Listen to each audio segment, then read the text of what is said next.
So hello students, welcome to Namo ABC.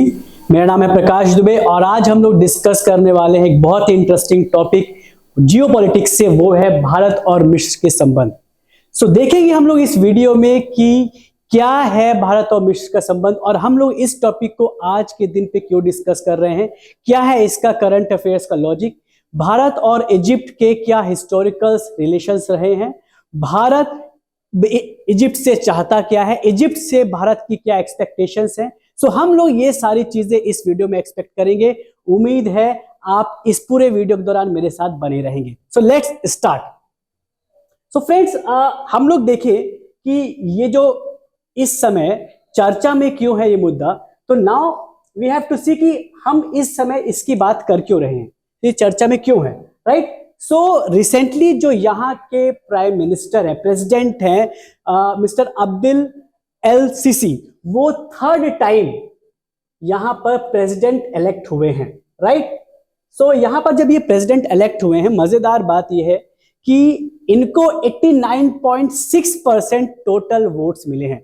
अब हमारे भारत में लोग ईवीएम चिल्लाते रहते हैं, बट वहां पे कैसी डेमोक्रेसी है आप इसी बात से अंदाजा लगा सकते हैं कि वहां के टोटल ऑपोजिशन को मात्र 10.4% ऑफ वोट्स मिला है। सो 89.6 वोटिंग परसेंटेज के साथ वो तीसरी बार यहां पे प्रेसिडेंट बन गए हैं। नाउ ये इंपॉर्टेंट क्यों है डिस्कस करना, बिकॉज अगर हम अब्दुल अल निसी की हिस्टोरिकल बैकग्राउंड की बात करें तो ये 2013 में पहली बार वहां के प्रेसिडेंट बने थे। और ये प्रेसिडेंट बने भी कैसे थे, ये वहां पर डेमोक्रेसी का झंडा लेकर वहां पर अपनी गवर्नमेंट फॉर्म किए थे।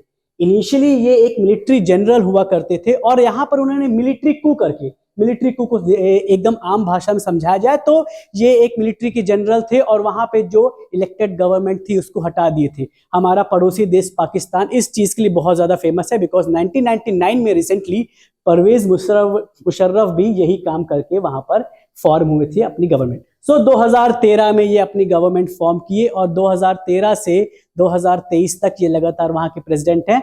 और इस बार का रिसेंटली इलेक्शंस जीतने के बाद अब ये 2030 तक लगातार प्रेसिडेंट बने रहेंगे, राइट। सो ये है करंट अफेयर्स की क्यों ये टॉपिक मैं आज आप लोग के सामने डिस्कस कर रहा हूं।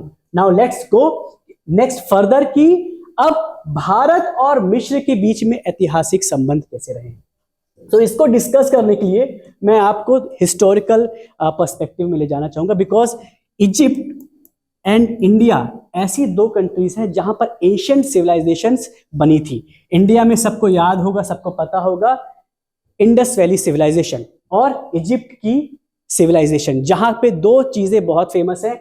इजिप्ट के पिरामिड्स बहुत फेमस है और भारत में जो सप्त सिंधु सभ्यता है वहां पे सिटी कैसे बनाई जाती थी, ये चीज बहुत ज्यादा फेमस है। तो ये एक हिस्टोरिकल है। उसके बाद अशोक के टाइम पे भी भारत और मिस्र के बहुत अच्छे संबंध हुआ करते थे। नाउ अब हम लोग मॉडर्न कॉन्टेक्स्ट में आए तो 1964 ये एक ऐसा टाइम पीरियड है जब पूरा विश्व कोल्ड वॉर के टाइम पीरियड से जकड़ा हुआ था। पूरा विश्व दो पोल्स में डिवाइड हो चुका था, जिसमें से एक पोल था यूएसए का, जहां पे यूएसए के पीछे कंट्रीज थी, और दूसरा पोल था यूएसएसआर का, जहां पे यूएसएसआर के साथ कंट्रियां लगी हुई थी। नाउ इन दोनों के बीच में कुछ कंट्रीज ऐसी थी जो चाहती थी हम किसी का भी यहां पर सपोर्ट ना करें। तो यहां पर एक मूवमेंट बनता है, एक एसोसिएशन बनता है जिसको बोलते हैं नॉन अलाइनमेंट मूवमेंट। बिना गुट निरपेक्ष के हम लोग एक ऐसा आंदोलन चलाएंगे जहां पे ना हम यूएसए को सपोर्ट करेंगे और ना हम यूएसएसआर को सपोर्ट करेंगे।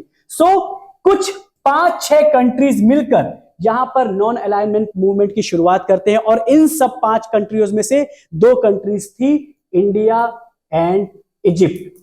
सो इंडिया और इजिप्ट ने यहां पर 1964 पे नॉन अलाइन मूवमेंट की शुरुआत करी। और भी बहुत 3-4 कंट्रीज थी जिसमें से यूगोस्लाविया है, इंडोनेशिया है, ये सारी कंट्रीज भी हुई करती थी। सो वहां से हम लोगों का डिप्लोमेटिक कहीं ना कहीं रिलेशन शुरू हुआ। नाउ आज की प्रेजेंट डे की बात करें तो प्रेजेंट पीरियड पे वहां पर एलसीसी करके मैंने अभी आप रिसेंटली बताया कि वहां पे प्रेसिडेंट है, और इंडिया में नरेंद्र मोदी यहाँ कर प्राइम मिनिस्टर हैं।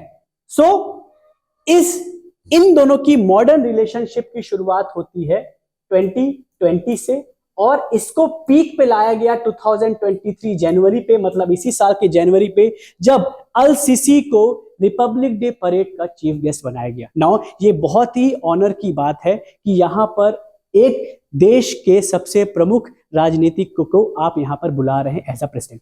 नाउ जब वो यहाँ पर आए, उनको बहुत ही अच्छा वेलकम दिया गया, उनका बहुत अच्छे से स्वागत किया गया, जिसके कारण से यही रिलेशन को रेसिप्रोकेट करते हुए जो इजिप्ट के जो प्रेसिडेंट हैं वो मोदी जी को इनवाइट करते हैं 2023 के जून में अपने कंट्री पे आने के लिए। नाउ 2023 के जून पे जब मोदी जी वहां पर विजिट करने गए तो मोदी जी को वहां के सबसे हाईएस्ट सिविलियन अवार्ड से नवाजा गया, जिसको बोलते हैं हम लोग ऑर्डर ऑफ नाइल।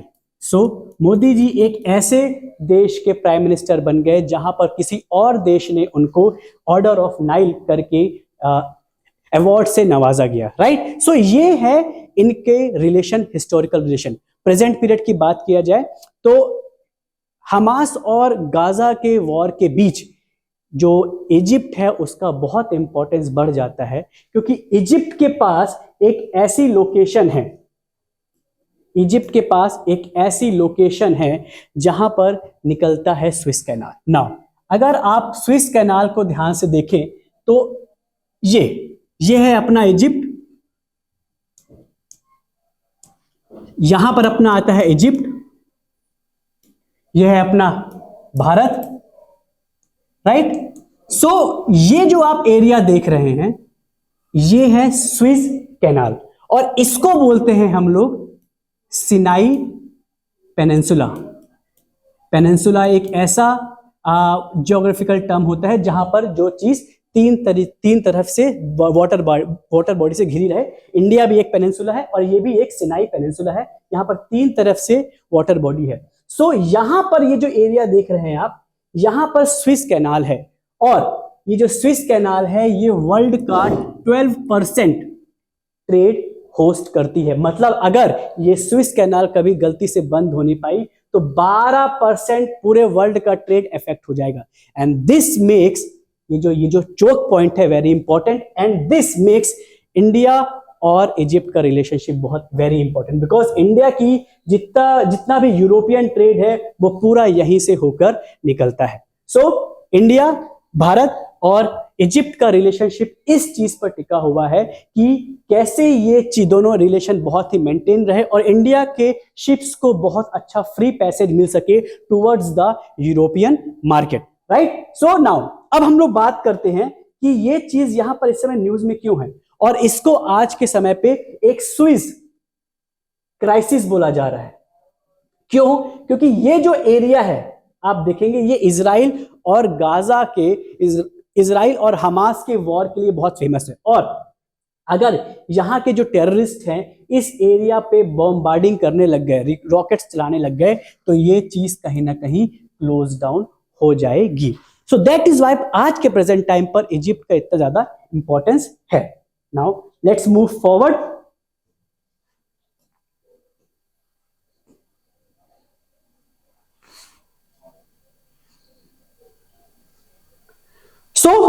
इन सब के बीच हम लोग ये देखा जाए कि भारत के लिए इस समय इजिप्ट के साथ अगर रिलेशनशिप बनाना है तो ये सुनहरा अवसर क्यों है, राइट।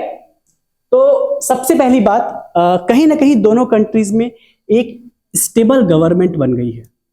हाँ, मैं यहां पर ये नहीं बोलूंगा कि जो इजिप्ट में जो डेमोक्रेसी है, जो वहां की गवर्नमेंट है वो परफेक्ट डेमोक्रेसी है, बट हाँ कहीं ना कहीं दोनों जगह एक स्थायी गवर्नमेंट है जहां के जो शासक या फिर वहां पे जो लीडरशिप है वो एक स्टेबल लीडरशिप है। इससे फायदा ये होता है कि आप जो लॉन्ग टर्म आपके जो गोल्स हैं वो आप अचीव कर सकते हो। सो नंबर 1 हम लोग ने जो बात करी थी स्विस कैनाल और उससे ट्रेड, ये बहुत बड़ा एक अवसर है अगर भारत और इजिप्ट का बहुत अच्छा संबंध रहता है। सेकेंड पॉइंट है इजिप्ट भारत का 5th लार्जेस्ट इंपोर्टर है। इंपोर्टर है किस चीज का? ग्रेन्स का। ग्रेन्स में भी सबसे ज्यादा व्हीट, तो भारत का बहुत ज्यादा गेहूं इजिप्ट जाता है। सो इजिप्ट एक बहुत बड़ा मार्केट है। थर्ड बात है टूरिज्म और अदर सेक्टर। इंडिया से बहुत सारे लोग इजिप्ट में घूमने जाते हैं, जिसके कारण से इजिप्ट की बहुत अच्छी इकोनॉमी स्टेब्लिश होती है। इसीलिए इजिप्ट भी चाहता है कि भारत से बहुत अच्छे रिलेशनशिप्स बन के रखे। सो एंड यहां पर एक और पॉइंट लाता है लास्ट में, that is the minerals and resources.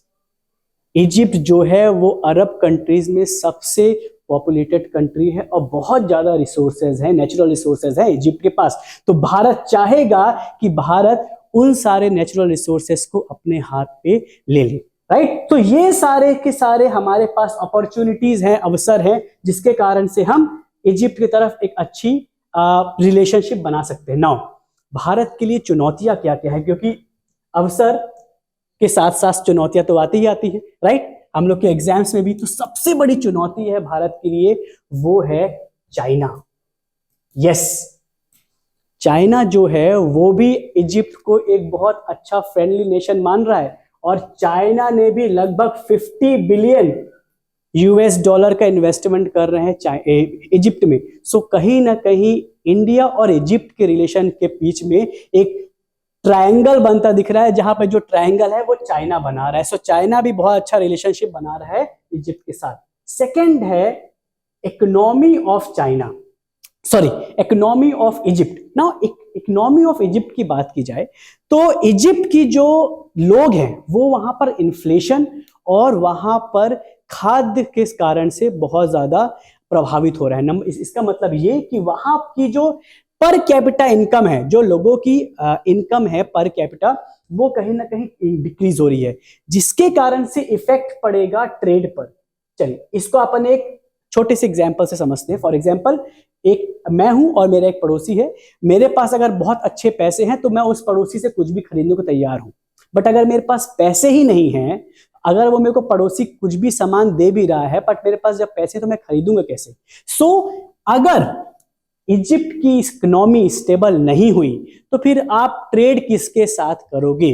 तो कहीं ना कहीं ये अब वहीं की लीडरशिप को देखनी पड़ेगी, एलसीसी को देखना पड़ेगा कि वो अपनी इकोनॉमी को कैसे स्टेबल करते हैं, जिसके लिए एक बहुत अच्छा वो प्रयास कर भी रहे हैं कि जो आईएमएफ जैसी कंट्रीज हैं वहां से लोन ले रहे हैं और बड़े बड़े उद्योग लगा रहे हैं। तो इसी बीच भारत को उन उद्योगों में कहीं ना कहीं आगे आना पड़ेगा, नहीं तो एक पड़ोसी मुल्क वो है चाइना, वो बैठा है वहां पर इन्वेस्ट करने के लिए, राइट। सो इन सारे अवसरों के बीच, इन सारी चुनौतियों के बीच यहां पर भारत और इजिप्ट का रिलेशन बढ़ता जा रहा है।